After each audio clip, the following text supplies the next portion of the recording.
జై శ్రీరామ్ స్వామి, జై సద్గురురామ్ స్వామి. స్వామి, ఈ మ్లేచ్ఛల అంటే ఏంది స్వామి? అంటే ఏదో విధంగా బ్రతికేద్దాం, ఏదో విధంగా పని కానించుకుందాం, మనం ఈ విధంగా సుఖం దొరుకుద్ది, ఈ శరీరంలో సుఖం అనుభవించటమే సుఖం, అదే విధానం, అదే లక్ష్యం అని బ్రతికే ప్రతి ఒక్కడు మ్లేచ్ఛుడే. అయితే ఈ భారతదేశానికి వెలుపల అనే దాన్ని అనుసరించి వాళ్ళందరినీ మ్లేచ్ఛులని, బలమునందు ఇచ్చగలిగిన వారు మ్లేచ్ఛులని ఒక సూత్రం ఉన్నది, ఓ దర్శనం. అందువల్ల మ్లేచ్ఛులు అనే పేరుతోటి వాడుతూ ఉంటారు దీన్ని. మరి భారతదేశంలో అందరూ అలానే ఉన్నారా? ఇప్పుడు అలా కనపడడం లేదు కదా. అందరూ మ్లేచ్ఛ సంపర్కం కలిగిన వాళ్లే కనిపిస్తున్నారు. లోకం నిజం కాదనే వాళ్ళతోటి, లోక అనుభవం వాస్తవం, ఇది ఆత్మానుభవం తప్ప అన్యం కాదనే వాళ్ళతోటి నిండి ఉంది ఒకప్పుడు ఈ దేశం అంతా, ఈ ప్రాంతం అంతా కూడా. అటువంటి ప్రజలు, అటువంటి పాలకులు ఉండేవారు, రాజవిద్య తెలిసిన వాళ్ళు, పరమతత్వం తెలిసిన వాళ్ళు.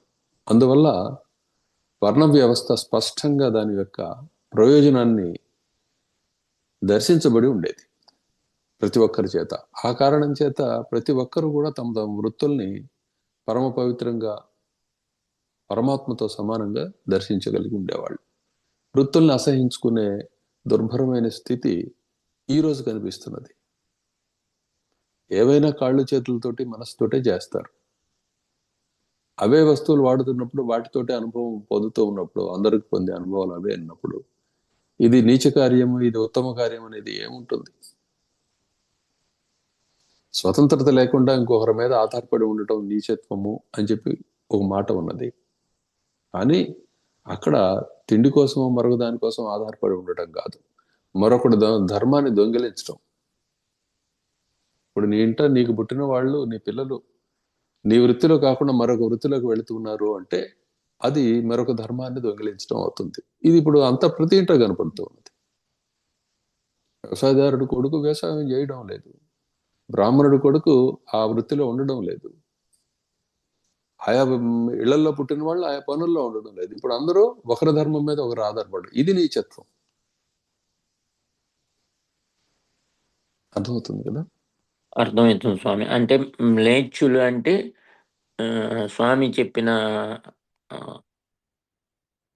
పద్ధతిలో నడిచేవాడిని మ్లేచ్ఛులు అంటారు. స్వామి చెప్పిన పద్ధతిలో నడిచేవాడిని, స్వామి అంటే ఇట్లా ఇక్కడ అర్థం మళ్ళీ రేపు అంటే శ్రోతలకు ఇప్పుడు వేరే అర్థం వస్తుంది. స్వామి మీరు ఇప్పుడు వివరణ ఇచ్చారు కదా స్వామి, ఆ వివరణ ప్రకారం బ్రతికేవాళ్ళని మ్లేచ్ఛులు అంటారు. అది మృన్మయ విగ్రహము అంటే ఏంది స్వామి? మృత్తిక అంటే మట్టి కదా. మృత్తికతోటి చేయబడిన విగ్రహాన్ని మృన్మయం అంటాం.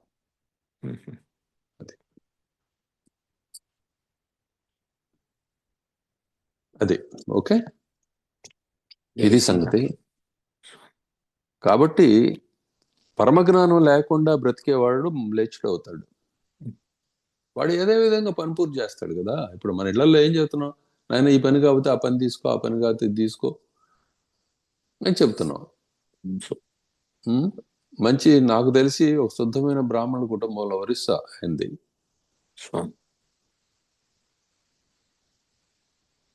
నేను ఇంకా కాలేజీ చదువుకొని హైదరాబాద్లో బ్యాచిలర్ ఉంటున్న రోజుల్లో జరిగిన విషయం చెప్తున్నాను మీకు. నేను పేర్లొద్దు. అన్నయ్య ఏమో ఐఏఎస్ ఆఫీసర్, తండ్రి మంచి ఆచారపరాయణుడు, కుటుంబం అంతా కూడా ఆచార వ్యవహారాల్లో చాలా గట్టిగా ఉన్నదే. వీడు మాత్రం చికెన్ షాప్ పెట్టాడు. వీడు చికెన్ కొడతాడు.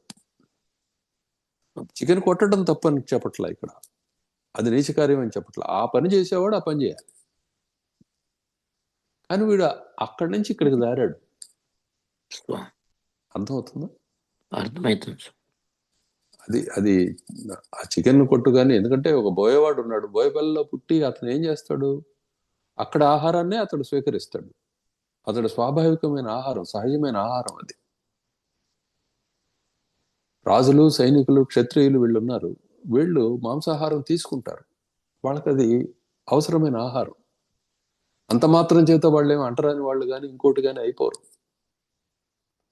ఎవరి పనులు వాళ్ళు చేయకపోతేనే తేడా పడుతుంది. ఇప్పుడు అది కలియుగంలో ఇది సర్వసామాన్యమైన విషయం. ఇదేం మ్లేచ్ఛత్వం అంటే వర్ణ వ్యవస్థ ఎక్కడైతే పాడైపోయిందో వాళ్ళందరినీ మ్లేచ్చులు అంటాం. అంటే ఎవడు ఏ పనైనా చేస్తాడు. ఇప్పుడు మనం చెప్పుకోవట్లా గురువుగారు అని చెప్పి ఎక్కడైనా పుట్టవచ్చు, ఆయన ఎక్కడైనా చెప్పవచ్చు. అర్థమవుతుందా?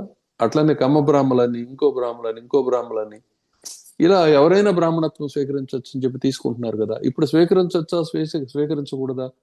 గురువు గారు దానికి మరి అంగీకరిస్తున్నారా లేదన్నది సమస్య కాదు ఇక్కడ.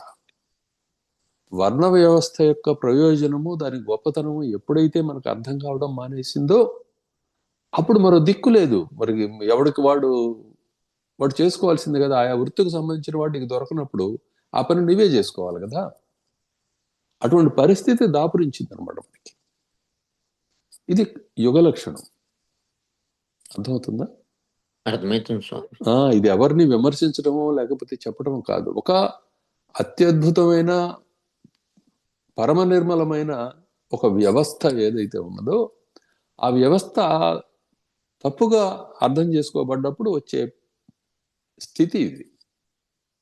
ఈ స్థితి నుంచి మరి నువ్వు బయటపడవచ్చా మనం అంటే ఎవడికి వాడు బయటపడాల్సిందే తప్ప ఎలా బయటపడతాడు అతడు దాని నుంచి అంటే పరమజ్ఞానాన్ని పొందడమే. పరమజ్ఞానం పొందిన రాయి అయినా సరే చిద్ఘనము అనే పేరుతోటి పిలువబడుతుంది. అది చైతన్యం మాత్రం అన్నమాట. అది చైతన్యమై ఉంది కాబట్టి రాయిగా ఉంటే ఏమి, బ్రహ్మదేవునిగా ఉంటే ఏమి, పరమానందాన్ని పొందుతూ ఉన్నది కదా. అర్థమవుతుందా? కాబట్టి ఏ ఇంట పుట్టినా, ఎలా పుట్టినా, ఎక్కడ పుట్టినా, ఏ ఇంట పుట్టినా, ఎలా పుట్టినా, ఎక్కడ పుట్టినా పరమజ్ఞానం కలిగిన వాడు సాక్షాత్తు బ్రహ్మదేవుడు, లేదు అద్వైడమైన ఆ పరమాత్మయే. ఇక ఆ జ్ఞానం లేనివాడు ఎక్కడ పుట్టినా వాడు మ్లేచ్ఛుడే. ఎందువల్ల వాడు ఏదైనా అనుసరిస్తాడు కదా. ఆ మాటనే ఇక్కడ వశిష్ఠ మహర్షి చెప్పారు. ఇక్కడ మనకి వాడు దేన్నైనా ఎందుకు అనుసరించడు అంటున్నారు. ఎందుకు అనుసరింపరాదు కాదు, మరి వాడు లాజిక్ అది. నేను ఎట్లా ఒకట్లా బ్రతకాలి కదా అంటాడు. అర్థమైందా? అర్థమైంది స్వామి. స్వామి వాల్మీకిని అట్లా అనుకోవచ్చా స్వామి? వాల్మీకి మహర్షినా? అవును. వాల్మీకి అని మనం అనకూడదు, తెలియక ఎవరిని అనొచ్చు కానీ మనం ఎప్పుడు వాళ్ళని ఉపచారాలు లేకుండా మాట్లాడకూడదు పెద్దవాళ్ళని. వాల్మీకి భగవానుడు ఆయన ప్రచేతసుడు అనే ప్రజాపతి వంశంలో జన్మించిన ఆయన. తక్కింది ఆయన బోయవాడుగా ఉన్నాడు. అటువంటి కథలు ఏదైనా పురాణాంతరాలలో ఎక్కడైనా కనిపిస్తున్నా ఒకవేళ ఆయన యొక్క జన్మాంతర స్థితుల గురించి ప్రస్తావించేదే గాని వాస్తవం కాదు. అర్థమైంది కదా.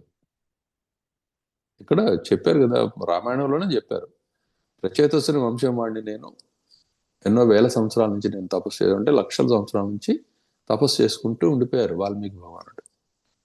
ఆయనకు అనేక మంది శిష్యులు ఉన్నారు, ఆయనతోటి సమానులైన వాళ్ళు. వాళ్ళలో భరద్వాజ మహర్షి అని ఆయన ఒక ఆయన. అంటే ఇప్పుడు రామాయణంలో కనిపించే ఆ భరద్వాజ మహర్షి కాదు, మొట్టమొదట్లో కనపడే వాల్మీకి భగవాన్ శిష్యుడు అన్నమాట. ఆయన బ్రహ్మదేవునికి రామాయణాన్ని వినిపించడం, ఆ తర్వాత ఈ యోగ వాసిష్టం ఆయన కోరిన మీదట వాల్మీకి భగవానుడు ఆయనకు వినిపించడం, ఇవన్నీ జరిగినాయి. అది సంగతి. జై శ్రీరామ్ స్వామి. హరే రామ హరే రామ రామ రామ హరే హరే హరే కృష్ణ కృష్ణ కృష్ణ హరే